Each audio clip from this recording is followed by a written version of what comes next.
Hi friends, जय जगन्नाथ। आपण माने समस्ते केमिति अछंती? आशा करुछि आपण माने समस्ते बहुत भलरे थिबे। तो पुणी मु नहीं आछि आपण मन पे आ गोटे नुआ रेसिपीर वीडियो। तो आजिर रेसिपी रे मु आपण मानक बंधाकोबीर तरकारी गोटे करके देखैबी। तो चलंतु प्रथमे आमे वीडियोटी को हमर स्टार्ट करिबा। तरकारी करने आगर प्रथम ये आपण मैंने देखिपे परिवा गुड़िक सब धोईकी मु काटिकी नहीं आसी।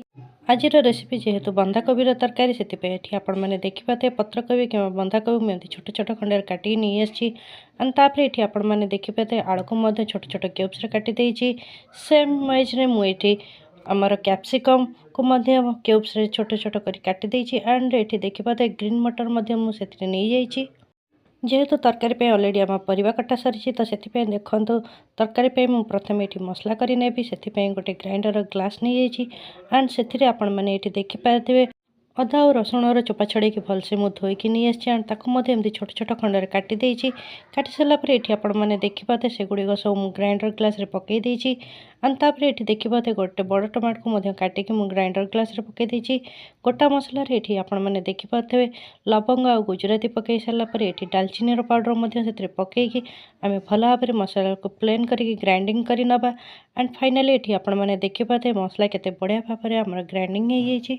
तरकारी करने प्रथम आम मसला कषि नवा से देखिपाते गोटे कड़ई नहीं जाइए। कड़ई आमर गरम है से 3 ରୁ 4 ଚାମच तेल पकई देइछि। कड़ई रे तेल पकई सारापर ये आपण मैंने देखिपाते तेल आमर भलसे गरम हो जाइए। तो तापर मुझे छोट चामच जीरा पकई देइछि। जीरा पकई सारापर ये आपण मैंने देखिपाते मु 2टी तेजपत्र पकई देइछि। एंड तापर काटिकी रखिथिबा पियाज को से पकई देइछि भल भाव में आमर पियाज गोल्डन ब्राउन कलर हवा पर्यंत भाजी नवा। एठी आपण मैंने देखिपाते पियाज आमर भल भाव में भाजी हो आसपर देखिपाते करके रखि मसला को आम से पकईदबा। एंड तापर आम भल भाव में टिके कषि नवा। एठी आपण मैंने देखिपाते मसला टी कषि सारापर मुझे हलदी गुंड पकई देइछि। एंड हलदी गुंड पकई सारापर से धनिया पाउडर पकई देइछि। धनिया पाउडर पकई सारापर ये आपण मैंने देखिपाते करी पाउडर पकई देइछि। एंड लास्ट ये आपण मैंने देखिपाते काश्मीरी लाल पाउडर मुझे पकई देइछि।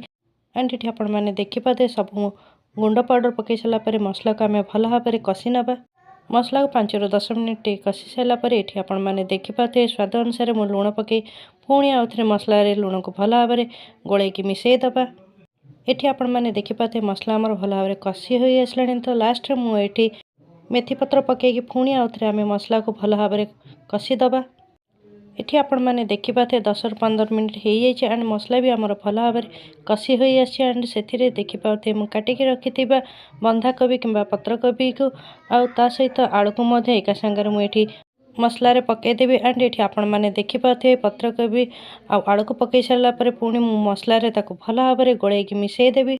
मसला रे आपण मैंने देखिपाते आलू आ बंधाकोबी को 5 मिनिट कषि सारापर मु काटिकी रखिथिबा कैप्सिकम आ सहित ग्रीन मटर को पकईकी पुणी आउ थे आम सब जिन 5 ରୁ 10 मिनिट पर्यंत टिके मसला रे भल भाव में कषिदबा।